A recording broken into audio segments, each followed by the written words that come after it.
there should not be any. Maybe to look at the individual to offer some. You are here in Bangkok and you have met all the key players on the Thai side in the peace process, including the new chief of the Thai delegation, right? And the good news is that they are all very keen to resume the peace talk. And my question is, so far has any decision been made as to the next step that need to be taken for the peace process to proceed?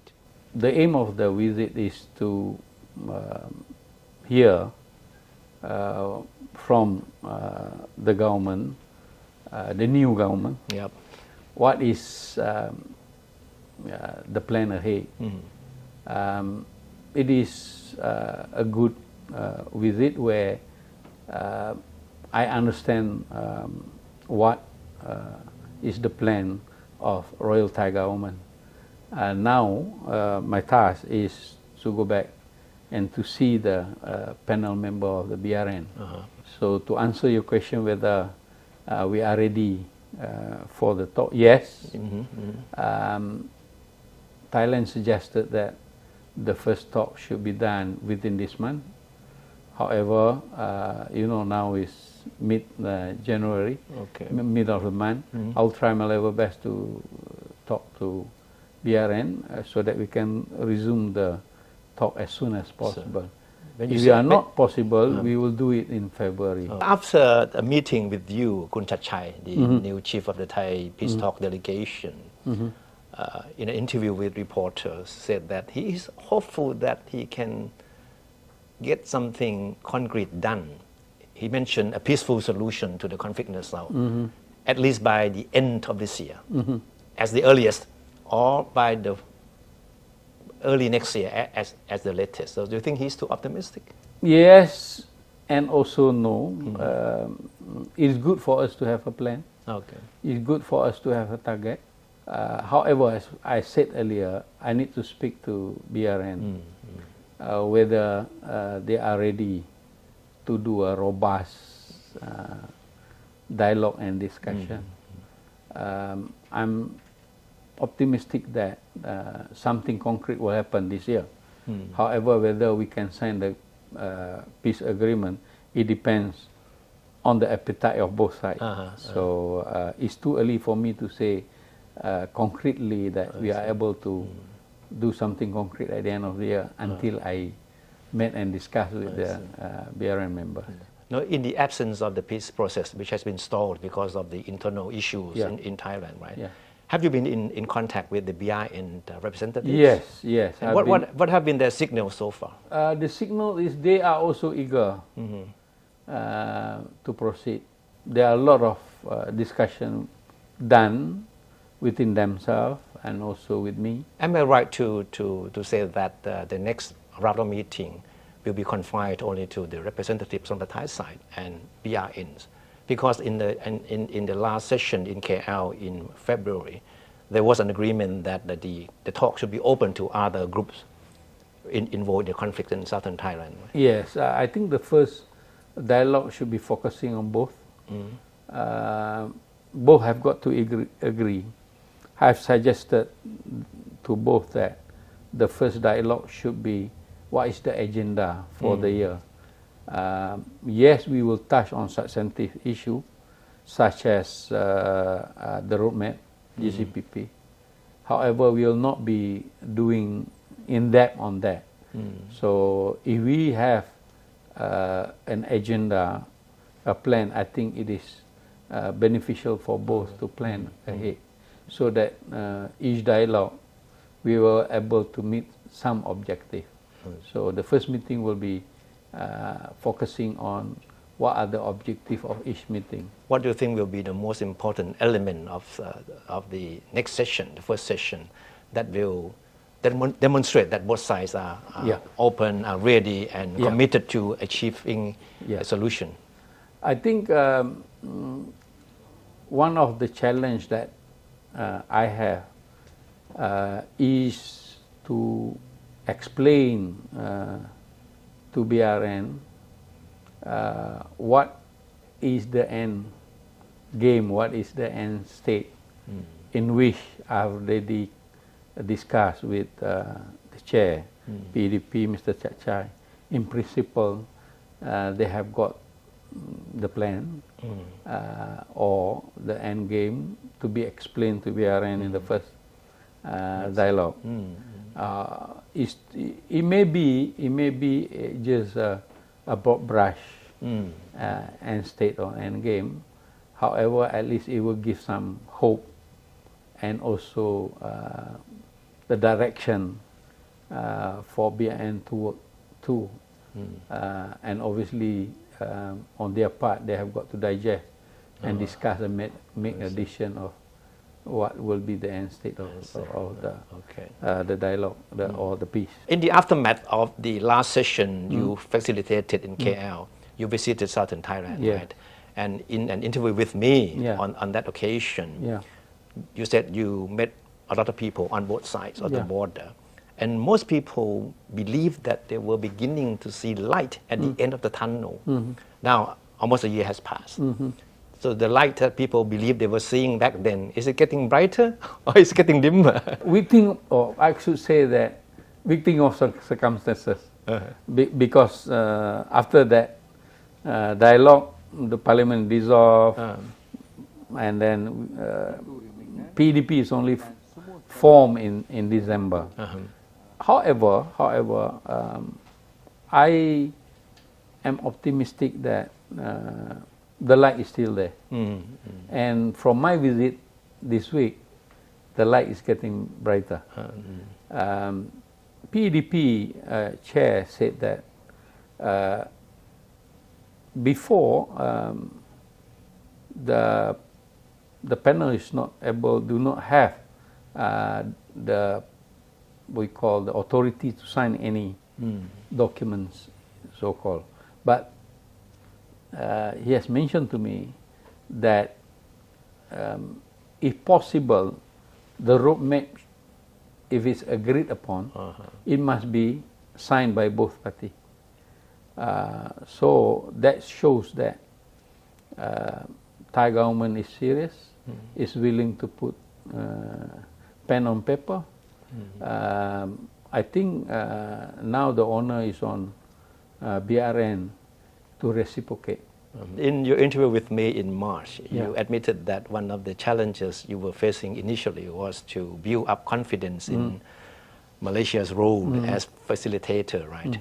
But you have to admit that even in Thailand, when your role is generally welcome, but there are skeptics who question whether Malaysia can be an honest broker or not, given the fact that people believe that there are elements inside Malaysia that have been harboring elements of the insurgency in Thailand. So how would you respond to this kind of criticism? Yeah, there are two things to it. One is the issue of harboring in any border management. That happens in any country that has land border. However, whether both countries is collaborating to reduce the problem, to resolve the problem. Malaysia and Thailand is fortunate to have a standing committee way back, call it General Border Committee, in which a lot of discussion done, and statistically I will not be able to produce, but however, there are a lot of exchanges in terms of be it information, be it illegals and all those. So I don't think both countries having much problem on that issue, government to government. You did also say that the confidence level, the trust and all that. I could feel, see and hear that the confidence level on Malaysia to facilitate the peace is going up. You mean on the Thai side? Both, on the Thai side. On the Thai side. Okay. First, you could see that the cordial relationship between the Prime Minister. They are able to talk they are able to make decisions without any so much difficulty and bureaucracy. The latest discussion was the visit in Sadao, where they have already make decision to have certain task force on many issues. Then my visit, I met the Parliament Select Committee. The chairman of the Select Committee, after listening discussion with me, said that, Tan Sri, you have the trust. Don't worry about trust deficit and all this. On a working relationship with PDP and the rest, we have a very robust, transparent, no holding of punches when we discuss. We put it on the table. And can you say the same thing with BRN? Yes, we had a lot of contacts during that vacuum because one principle in facilitating is a good communication. A good communication platform where I have got to produce chemistry more than them because I'm going to facilitate. I must understand them. I must be able to give the space, whether it's a mental space or a physical space, for them to get a breather. At the same time, they want to talk to anyone. I'm facilitating because of to improve their capacity. So I could see that the relationship is becoming better and better, stronger and stronger. There are issues that they did not speak before. They have spoken. Again, in the last interview you had with me, you said that for this thing to work, people need to come to the negotiating table with an open mind, right? Give and take, and there should not be any winner takes all solution. Do you think that this approach is happening now? Yes, I think there are a lot of we call interaction. There are a lot of discussion, not from BRN to PEDP because there is no formal, but discussion means through informal means. They are beginning to understand certain terms in JCPP. They are beginning to look at theory, converting it to practical. What does it mean when you say something on paper, but it's the reality on the ground? And I could see also from the discussion that I had with the Deputy Prime Minister, the Deputy Prime Minister said one of the tools that Thai government is looking at is economic development. I should congratulate the Thai government for doing that because for BRN, what is the payoff? What is the benefit of signing the peace agreement? The government also did mention about integration. So what model of integration that the Thai government is looking at?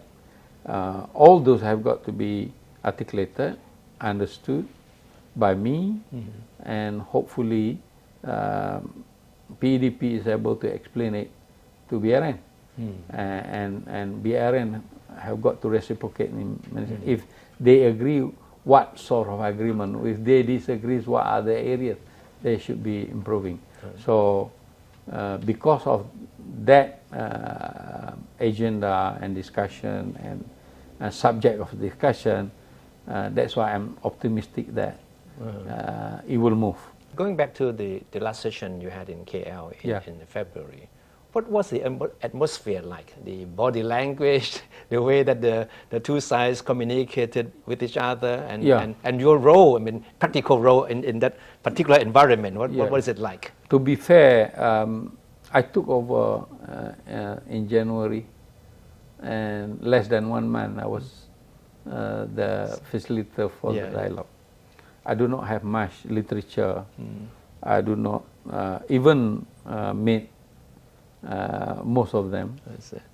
That was probably the first time that you met most of the Yeah, people the first involved in time the peace process, right? The first time I facilitate, get the feel, gauging the language, gauging the environment, to be able to agree on GCPP at that time. I think is a huge achievement for both. However, the enemy to that is the understanding of the content of JCPP. Why? Because it is something new. There is no experience to the three strategy. Everybody have the concept, but do not have. We do not allow discussion on each concept.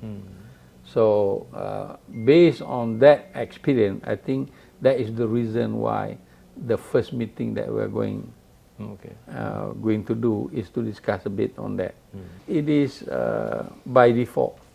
After we agree JCPP, there is a vacuum. You have been handpicked by Prime Minister Anwar Ibrahim to serve as a facilitator for the peace process. Yeah. What has been his instruction to you?